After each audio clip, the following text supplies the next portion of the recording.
recording. Okay, starting recording now. And unfreeze the screen. Okay. Alright. They missed the first part, no big deal. It's just review. So now we're going to be talking about gases. We're going to start talking about gases. Raise your hand if you're a math person. You'll love today. The rest of you, it's not bad. If you can get algebra 1, you'll be fine here. That's good, bud. Thanks. Okay. Now, ideal gas law. So first off, we're talking about gases, and like I said, we're going to be doing some math. So that means we're going to need measurements. How does one measure gas? What are some ways that we can measure gas? You gotta speak up. Wait, I'm sorry? Yeah, I know. Well, let's get through it. Okay. No. So what are you measuring with atmospheres? Pressure. Excellent. Okay. You can measure the pressure of a gas. Temperature. So yeah, I think you're getting there. The amount of the gas. How much gas is in there? Volume. But also the amount of gas that's in there, which is, when we talk about the number of molecules, we talk about moles.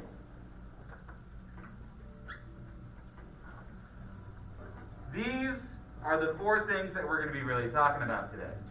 Okay? So, we're going to be talking about these and how they all relate together. Okay? People have been studying gases for a long freaking time, using some pretty rudimentary tools. So this has a bit of the history to it. This was definitely during the time when scientists were really vain and named everything after themselves. So, you're going to be like, oh yeah, it's Charles's law. Okay. You're gonna see stuff like that. We're going to go through it. I'm going to talk about several different experiments, and then we're going to take the mathematical principles of that experiment, add them all together Voltron style, and make one ideal gas law. Okay? Alright. Let's do it. So first let's talk about pressure. Pressure is actually pretty important. How much pressure are you under right now? And I know you're an AP student, so blah blah blah blah blah. But like air pressure, how much are you under right now? About an atmosphere. Okay. But how much is that? Well, it's enough to crush this tanker if there's no gas on the inside. I was about to say. Here's the thing, though. This is they put a vacuum on this tanker, and it crushed. I just want to clarify what's actually happening here. It's not the fact that the vacuum is sucking in anything. It's not. It's just saying that there's no pressure pushing back on the other side, which lets air pressure do this. Is that the mental episode? I don't know. They did it episode. But I mean, just to so everyone kind of realizes this. This is how much pressure we're under all the time. The only reason we don't crush ourselves like this is because we have an equal pressure pushing against it. Okay, it's like our blood pressure. It's like what our heart is doing. Okay? It's the water pressure of the water inside of our cells. Okay, there's always an equal force against it. So there's that. You guys are. How many people cook? Pressure pot. How many people have used the pressure pot? Yeah. Yeah. So, why do you use a pressure cooker? Cooks faster. Heats things up, right? So we'll talk about that. We'll talk about how heat and pressure are related later. Okay, but if you do that, are you just gonna pop the lid open on the pressure cooker? No. Release it. Let it go. Pressure is it can be pretty dangerous. That guy over there is not some swole dude. That dude was normal looking. He was about your size, an hour ago, from when that picture was taken. That's called the bins. Does anyone know what the bins is? So when you go diving, you're underwater. You're under a high amount of pressure underwater. Usually you go slowly down so your body can adjust to the pressure.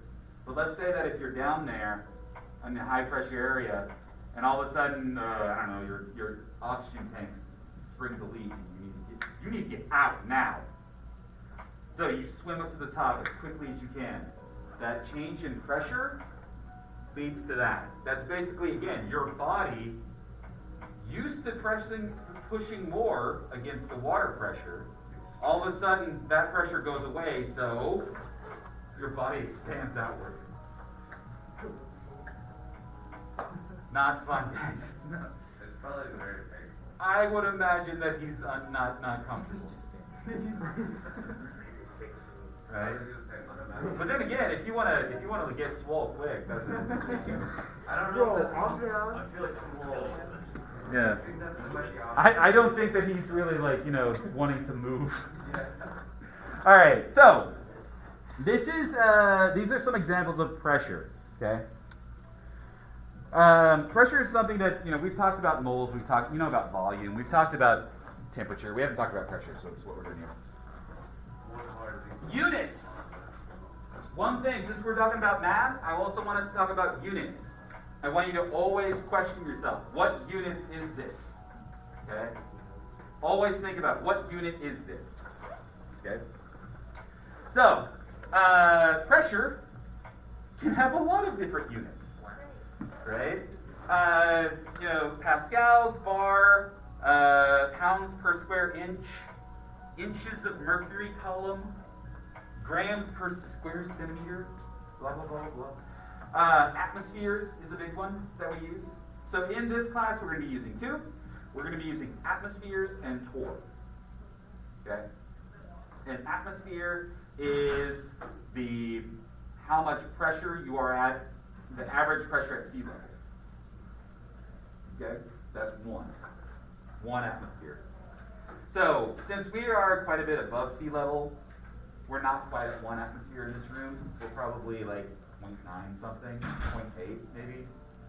Or like 0.9 something, like 0.99, I don't know. I have a barometer. One sec. If you look up the weather, you can usually find what it is. But if you look up, you won't find the pressure in atmospheres. Because weathermen don't use atmospheres. Weathermen use bars. Millibars. Okay? I think, is anyone into aerospace engineering? Like anyone in tech doing that program? I think they use pascals quite a bit. Okay? Then what else is there? Oh, if you do if you put air in your tire, what do you use? Pounds per square inch, psi. Right?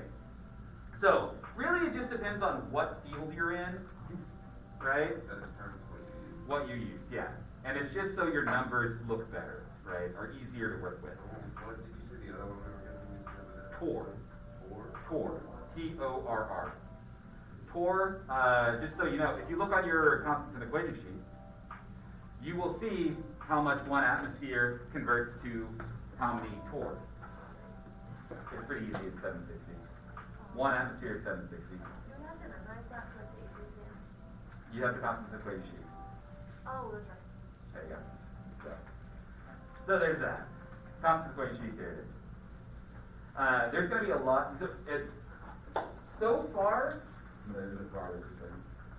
you haven't really used this very much, have you? No. Right?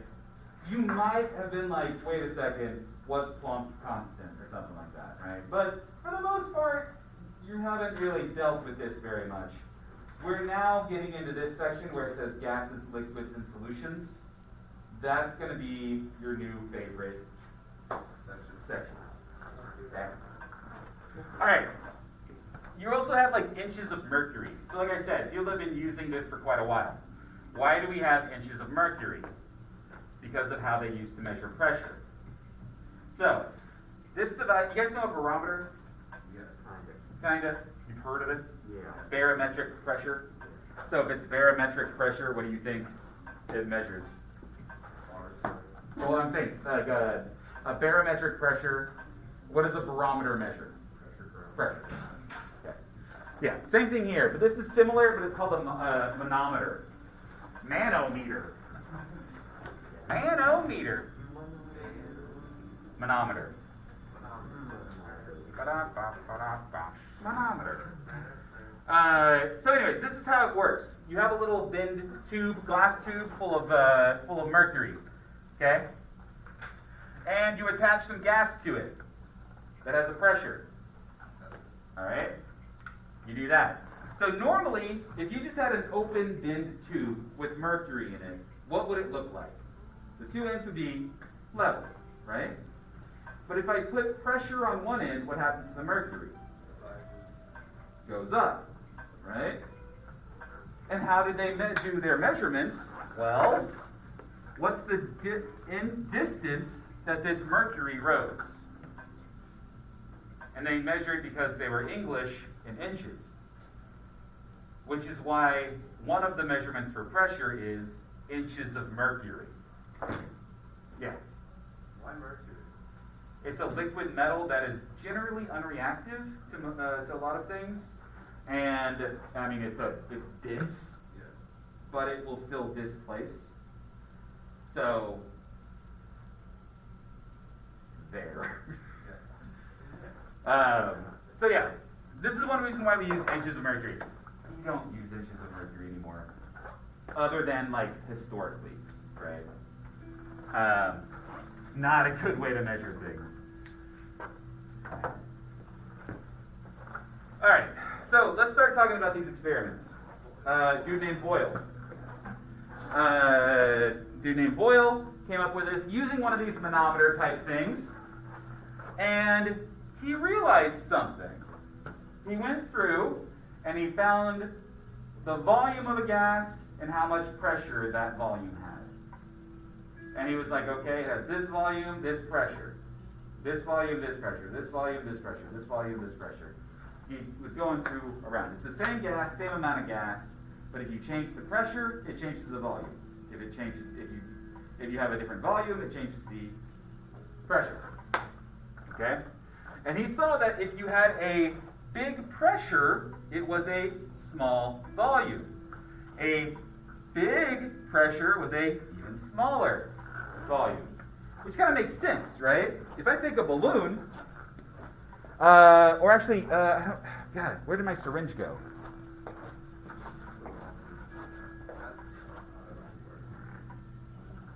Okay, let's just do this. So if I plug off this end, right, and I decrease the volume by squeezing on it, what's happening to the pressure in here?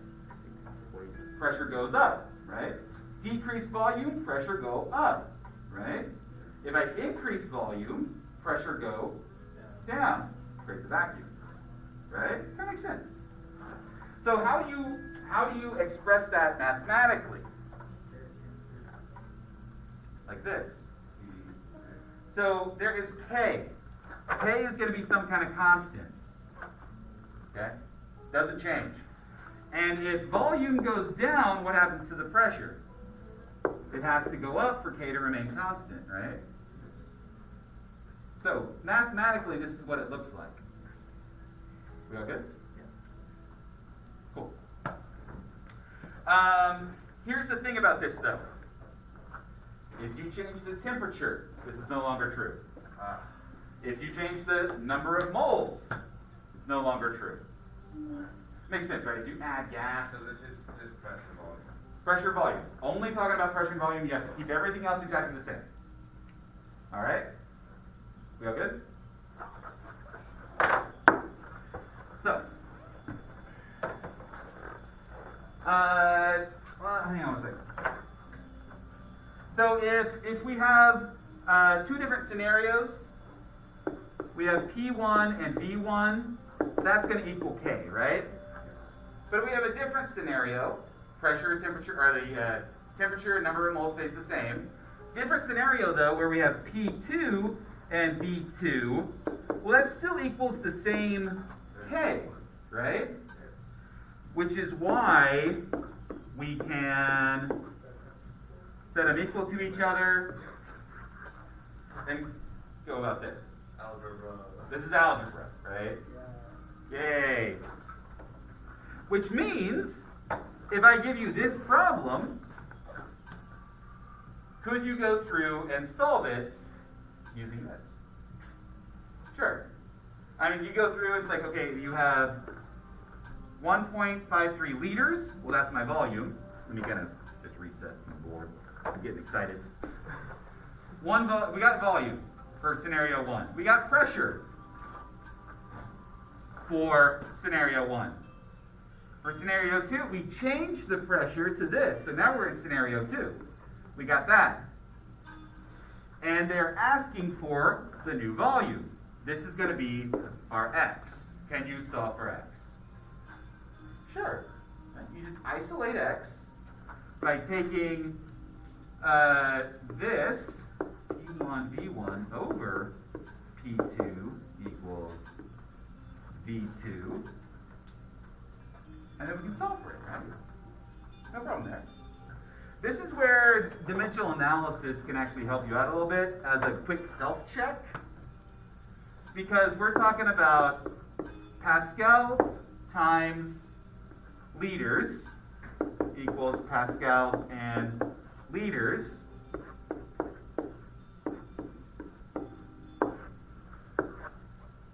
Liters is liters. See what I mean? You can go through and double check yourself by canceling out your units to make sure you didn't goof anywhere. Okay? This is a one part of this. Alright, we all good? Next law. This is Charles's law. And he was looking at volume and temperature. Again, pressure needs to stay the same, and number of moles need to stay the same. I can't add any more gas to it. Pressure has to stay the same, but I'm going to keep the same volume, or I want to see how volume changes with temperature. So, if I make something really hot, what happens to the volume? It increases, right? What happens if I make something really cold? It decreases. So I got a little fun video to show you guys just because I think it's cute. A little video. Here's some, here's that. You got liquid nitrogen, little balloon animals. So, he's putting the balloon animals into liquid nitrogen. They get cold. So what happens to the volume? Goes down. Now hold on. You can actually shove all of them in there.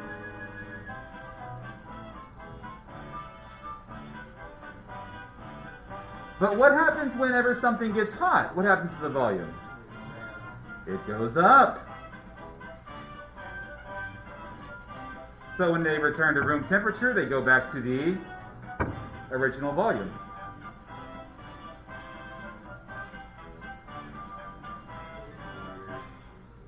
Hooray!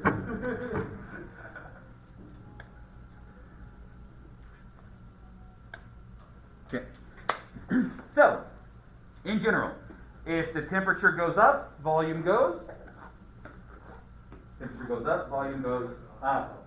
Temperature goes down, volume goes down. So, this actually works both ways. Does anyone know how air conditioners work? How many people like air conditioning? How many people, honestly, you can say almost literally, I can't live without air conditioning. Yeah. And yet none of you know the basic principle behind it. Okay. I've tried. Oh my God. Okay, so, you ready to learn? Yes. All right. Think about what are some basic parts of an air conditioner. Air. There's air. What else is there in an air conditioner? Ventilation. That's how you get air from the air conditioner to the rest of the building. But what else is there? What are some parts inside of an air conditioner? Tubes, right? So it's like radiator, right? It's a way of spreading out something. What's inside of those tubes? Air. Not air. It's another gas though. Freon. Freon. Freon. Freon's a type of gas. Okay, Okay. kind of know. Now, That existed. the what? I didn't know that existed. Freon is the gas that's inside there. So if your car ever needs like not working, air conditioner's not working, a lot of times you put a little more Freon in there and fix it. So here's the other thing: a fan and some kind of motor that does something, right? Nope. Nope. Well, yes, but also, it does have to sit in the fan. also, more importantly, an air compressor or a gas compressor. So it takes that Freon, lowers the volume. If you lower the volume of Freon, what happens to the temperature of Freon? Temperature drops. You now take that cold Freon in the cooling tubes, that radiator, You run the air. put the air through that. The heat from the air gets to the Freon, makes it expand again. Now the air's cold. We take that cold air, put it through the ventilation shaft, and now we can enjoy a nice cool brew. Kind of know. The big part that you probably didn't quite know about was how does the radiator get cold? Yeah, how does that Freon? How does the Freon get cold? And the way the Freon gets cold is Charles' law. Charles's law. We compress it. You compress it, it gets cold. Okay? Likewise, if you wanted to heat something up, could you expand it? Yes. Sure. It's a little bit harder to do though. That's it. Okay. All right. We all good with that? And mathematically, if things are directly related, they're going to be on opposite sides of the equation. So V equals a constant times T. With this case, you can do the same thing, right?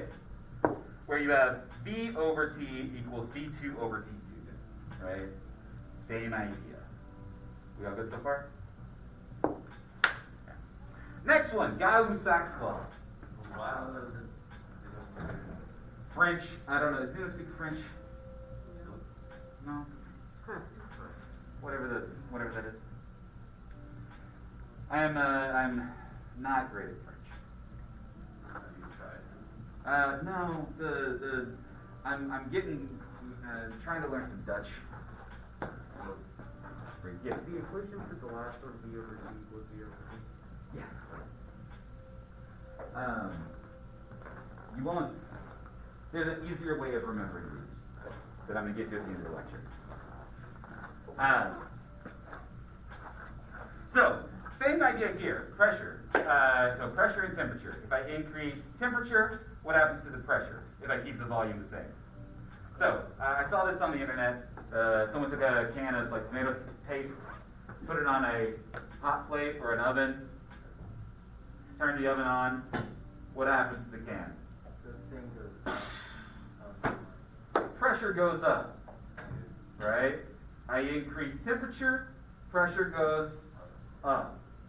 Decrease temperature, pressure goes down. Step in the freezer. Sure.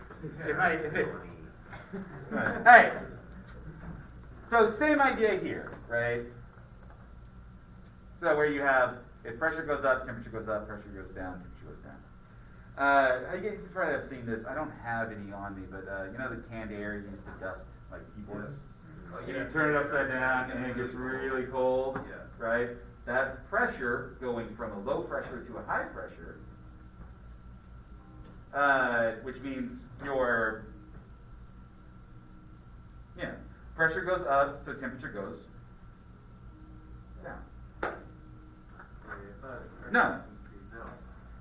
Pressure goes down. What am I doing? I don't know. I think the water goes down. So if you're going from canned air that's under high pressure, and you are decreasing the pressure, Yeah, then the temperature goes down. Yeah, decreasing pressure. I think, I have a lot of examples running in my head right now. yeah. Sorry. So, And by decreased pressure, by releasing the air that's trapped inside the can, it's going to decrease the temperature around it. Okay. Same idea, same thing you can do there. Last thing, Avogadro's thing. You guys remember Avogadro, right? Yeah. So he did more than just the 6 points. This is how he figured out the 6.022. Oh, really? Yeah. So he was looking at the amount of gas that was in things. How many particles were in gas? So you guys might remember this. If you have 1 mole of gas, what's the volume? You remember that? You remember kind of it's 1 mole equals 22.4 liters. You guys kind of remember that? You learn it once and then never use it again. Yeah. Okay, this is kind of where he came up with this. Okay. So again, he was going through and basically what this says is, if I increase the number of moles of a gas, what happens to the volume? It goes up, right? So in other words, if I have a balloon and I blow air into it, what happens to the volume? It goes up. Right? Makes sense. So there's that. We all good? Okay. So now we're all done. Now we have the following things. We have PV equals some kind of constant. We have V equals constant T. We have P equals constant T. And we have V equals, number of moles constant. Right? Yep. But in each of these cases, here we have to keep temperature and number of moles constant. Here we have to keep pressure and number of moles constant. Here we have to keep volume and number of moles constant. Here we have to keep pressure and temperature constant. Now let's take these and just smoosh them together. And that gets us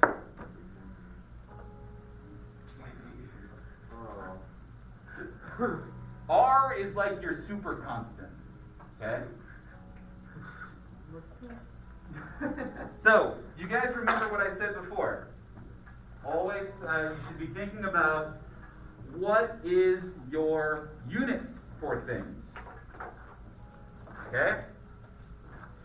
So, again, let's kind of go through this. P, V, N, R, T. What units is R going to be in? Well, I guess it really depends on what your things are. I mean, for pressure, I showed you 20, right? Let's use atmospheres for right now. Okay? Atmospheres is something we use a lot in this class. So let's say atmospheres. Volume. What should the volume be? I mean, you got milliliters, you got liters, you got centimeter cubed, you got feet cubed, you got, square inch over mile, I don't know, what. You got tons of options, but let's just use liter for now. Number of moles. All right, honestly, this is just amount of particles. We could say moles. We could say actual number of particles. We could say dozens of particles, right? Let's use moles. Okay? The constant, I'm going to just draw a line here because the units are going to be what we're after. And then temperature, what are we going to use for temperature? You can use Celsius or Kelvin. Let's use Kelvin. Okay? Kelvin's going to make things a lot easier. So just in general, move things over to Kelvin. All right. So what does this have to be for the units to work out? For units to work out, what does this have to be? Think about dimensional analysis.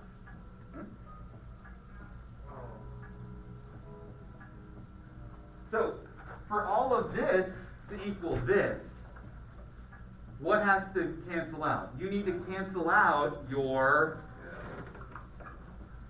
what needs to be on bottom?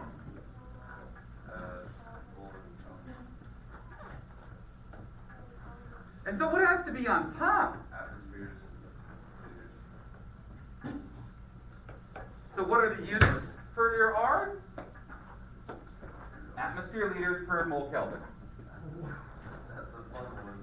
Look in the constant equation sheet, looking for R, and find the atmosphere liters per mole Kelvin.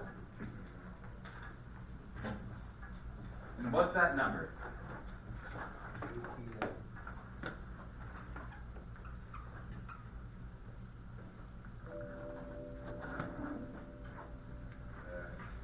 Is it the 0.08206?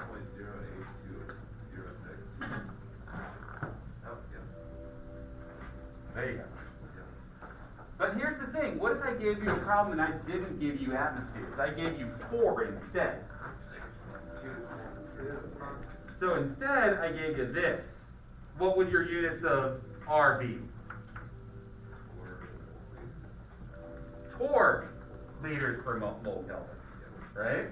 So that means you'd have to look up in your on your constant equation sheet for the torr liter per mole Kelvin version of R, which is just a different number, right? Right. I don't have that one memorized. 52.36. There's another one. It's like joules. Yeah, joules, mole. Don't worry about that. That may come up.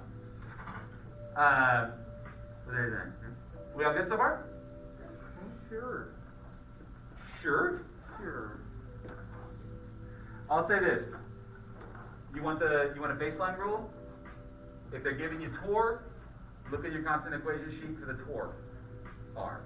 If they're giving you atmospheres, look in the constant equation sheet for the atmosphere R. Use those two.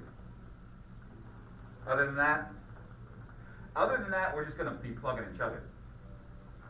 Okay. That's basically what I'm saying here.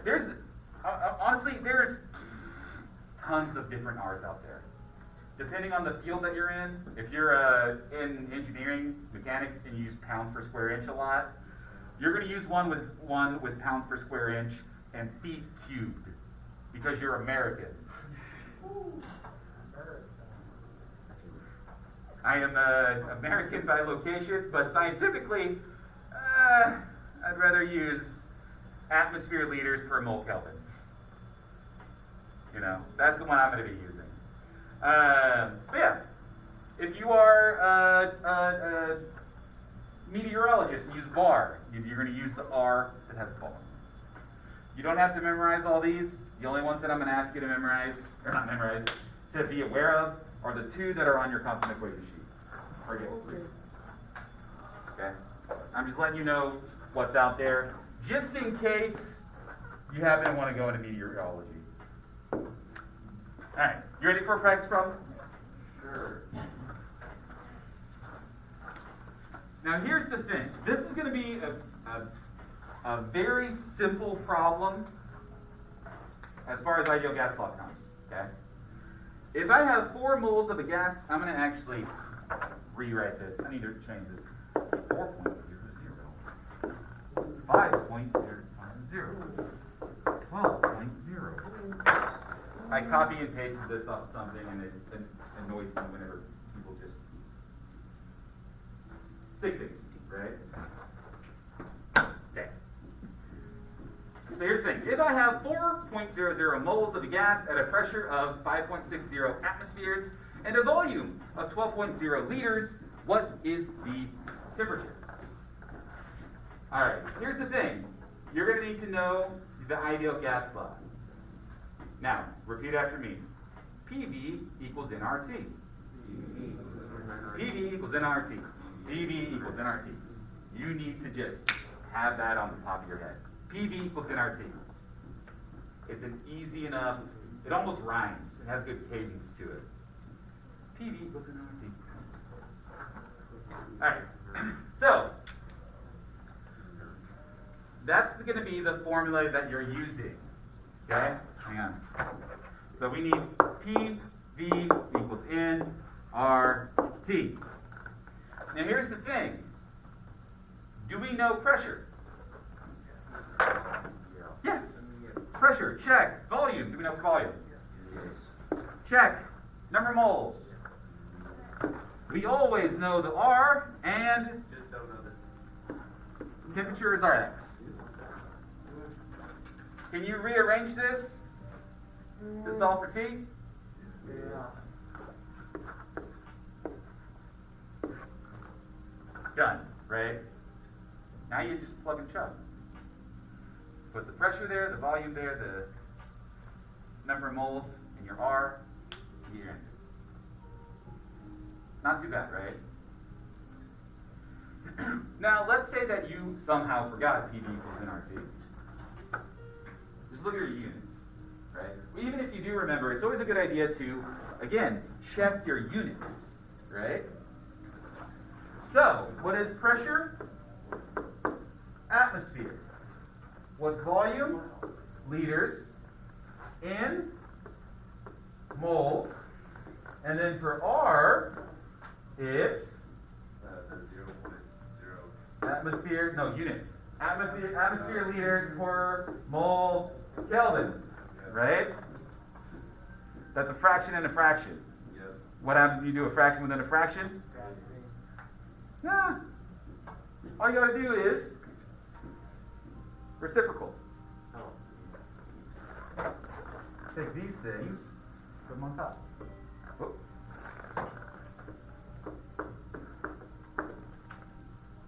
So now let's cancel out our units. What units can we cancel out? Moles, atmospheres, liters, and we're left with Kelvin, which is what we're after.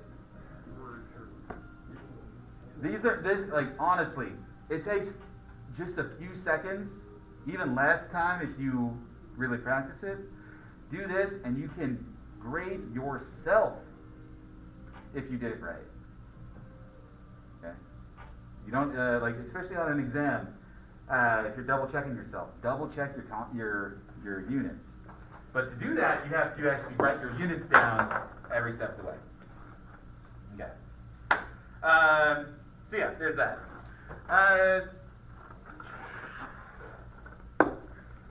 Like I said, this is if I'm doing, pretty much from now on, if we're doing one of these word type problems, I'm going to strongly suggest, I'm going to say it's necessary, that you don't do what most smart guys do, smart people do, where they look at it like, I don't need to like take notes. I'm just going to scratch something out real quick and get the answer.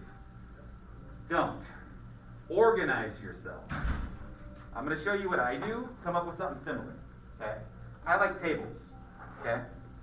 So, for this, what I do is, I can kind of tell.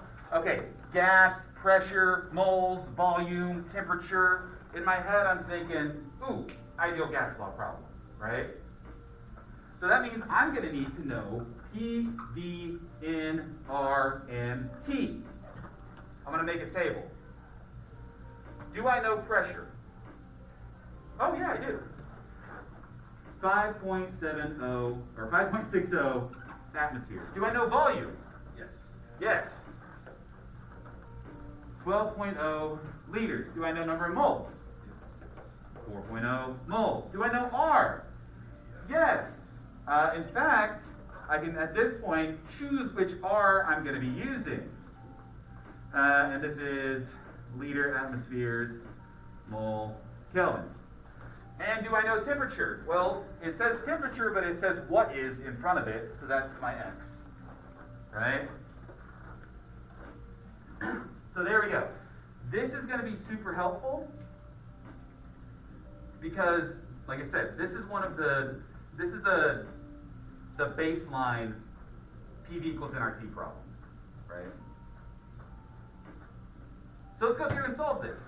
So did anyone actually go through and calculate it? It's like Yeah. yeah, let's say it's like 204.6 Yeah. bucks. So it's about 200 degrees Kelvin. Is that realistic? Do a quick sanity check on that. I don't know Kelvin, so. Kelvin is 297, so take Celsius minus 297.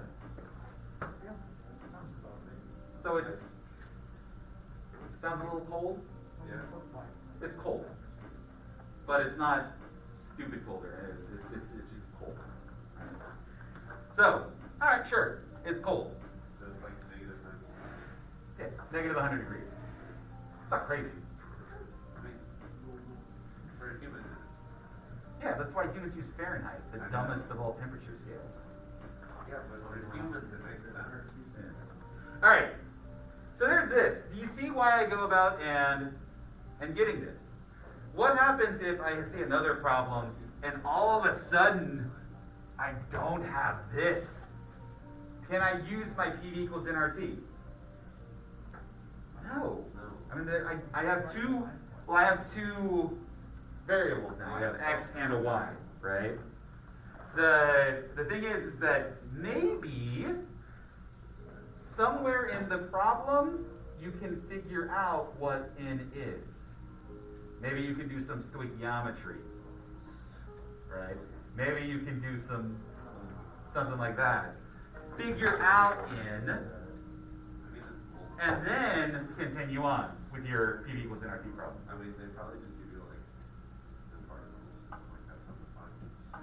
Maybe. Or maybe they go through and they say balance this reaction. Once you balance this reaction, figure out the number of moles that you have to react in. Now that you figured that out, what's the temperature given these things? These are free response questions. They test all, use every part of the buffalo, right? They test everything. All right. Let's give you an example of what I'm talking about here.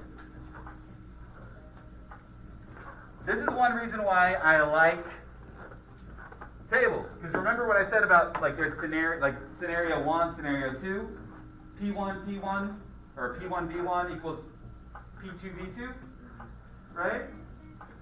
You can do the same thing with the ideal gas law. You don't have to remember all of those things, Garrett, where you're sitting there going like, okay, wait, it was V1 over T1? I think it was over. Maybe I was wrong. You can, as long as you just remember, PV equals nRT, you got it. You can figure it out. So, let's go through and do this. You have 4.00 moles of a gas in a rigid container at 1.2 atmospheres and 300 Kelvin. What is the new temperature if the pressure is dropped to 0.3 atmospheres? Okay, this is where you need to stop and say, let's get organized. This is obviously a PV equals nRT problem, so let's write it out. P, V, N, R, T. And we have not one scenario, but two. So kind of a before and an after, right?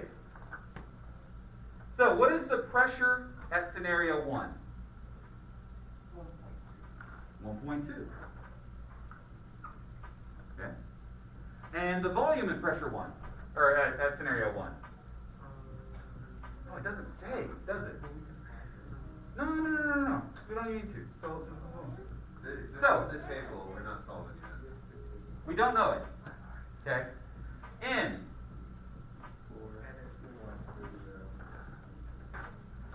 R? Well, hey, R we know it's a constant, right? That doesn't. We'll figure that out once we know the rest of it. T.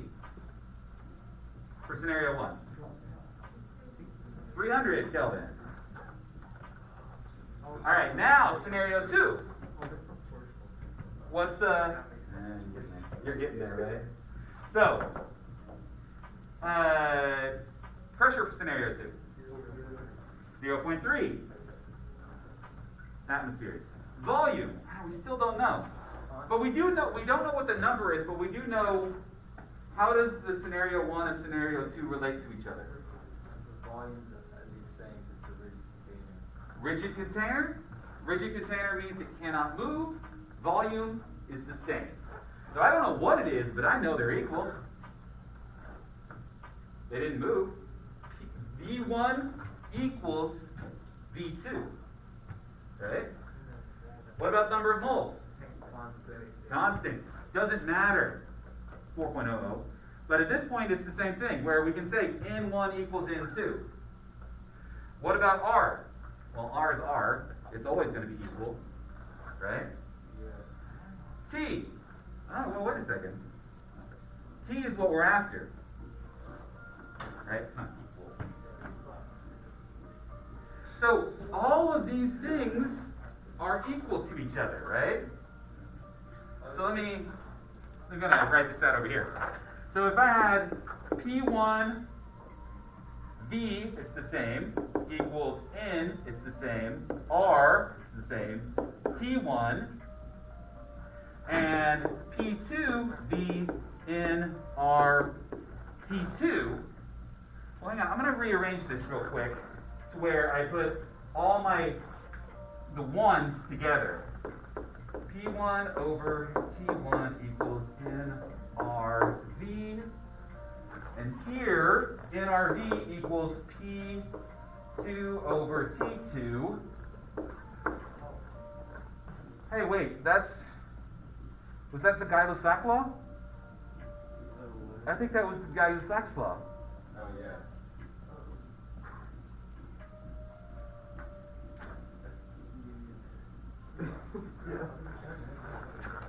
That's where I'm at.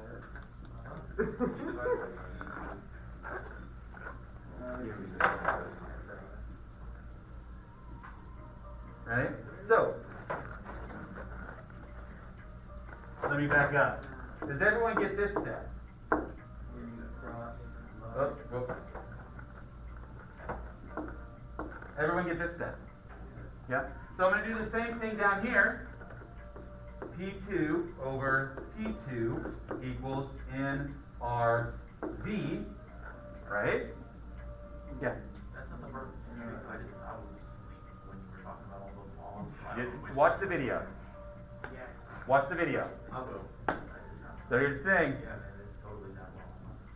So, That's what that was. are these the same? Yeah. Yeah. Those guys are the same. So, P2, T2, right? You don't need to know these numbers at all. You just need to know P1, T1, P2, T2. And do we know all but one? See what I mean? If you want to go through and memorize all of those partial things, go for it. I'm not going to stop you from memorizing 10,000 things, but you would have to memorize this one, right?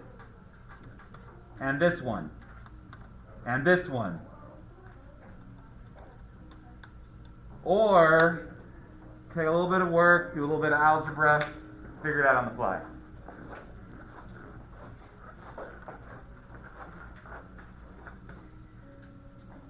So at this point, what are we looking for?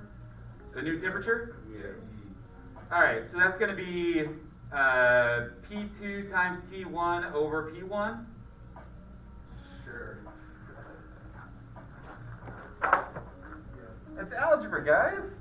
No, it's just the amount of things like that you're saying. Like saying it doesn't make sense to me, but like if you wrote it. Yeah. So what I would do is take this and move it over here. So it's T2. This has to go down. This has to go up. Oh, So yeah, I follow. follow. Yep.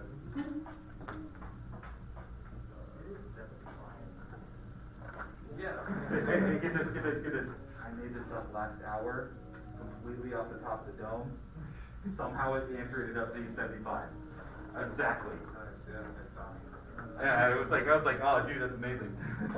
Yeah. Wait, really? I mean, it really is just algebra. Like, Yeah, this is just straight algebra. Yeah. Okay, but the big thing is that it's applied algebra. Yeah. So all those times you were sitting there going, ugh, why do I need this? Why do I have to know this?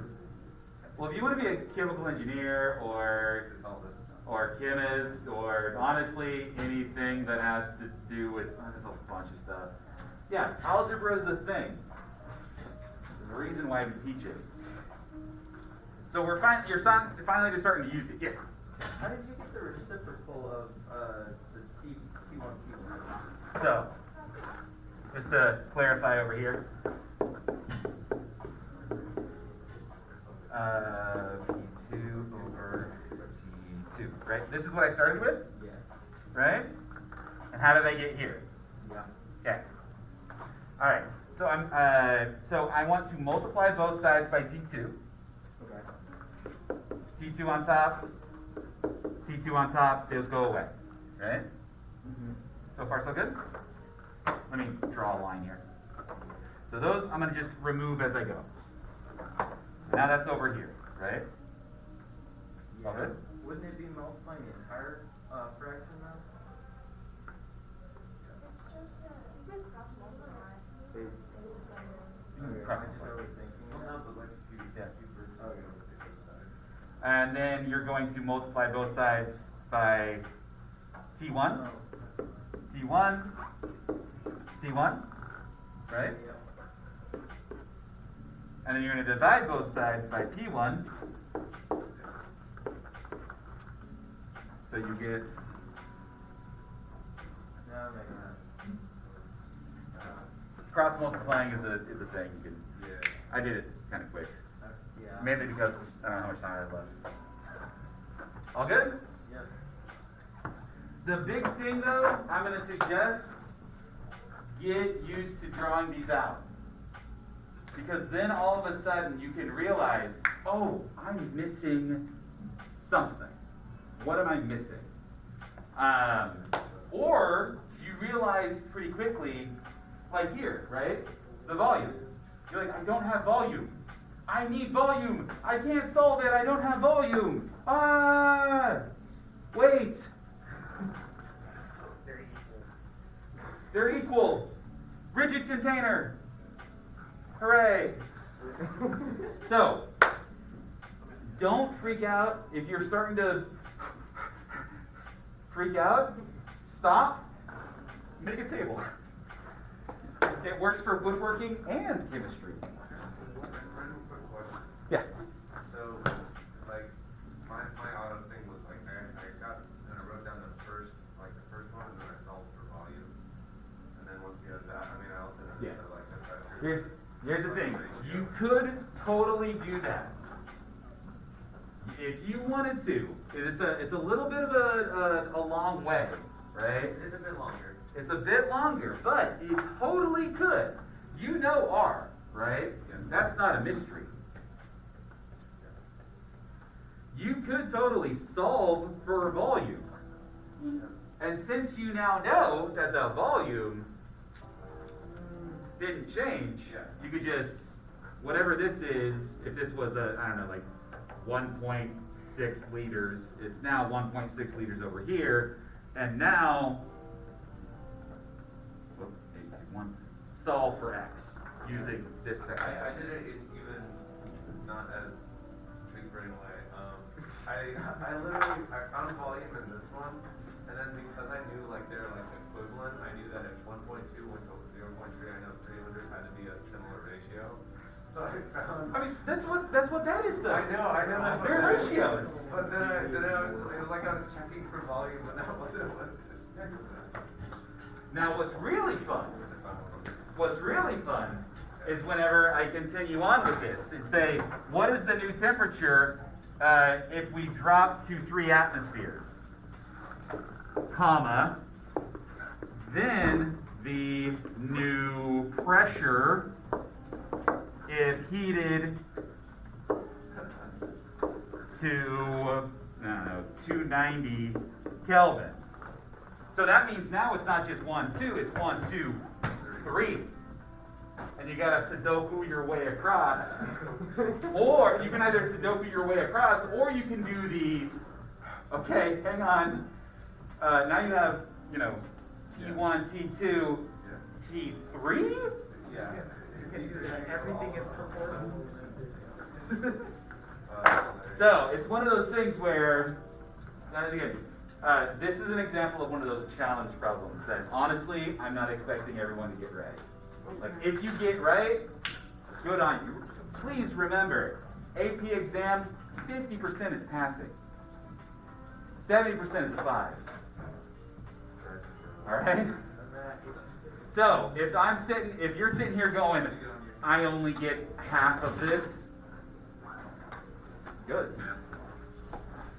Good. It's passing. It's passing. See, degrees, man. What do you call the person that got D's all through med school?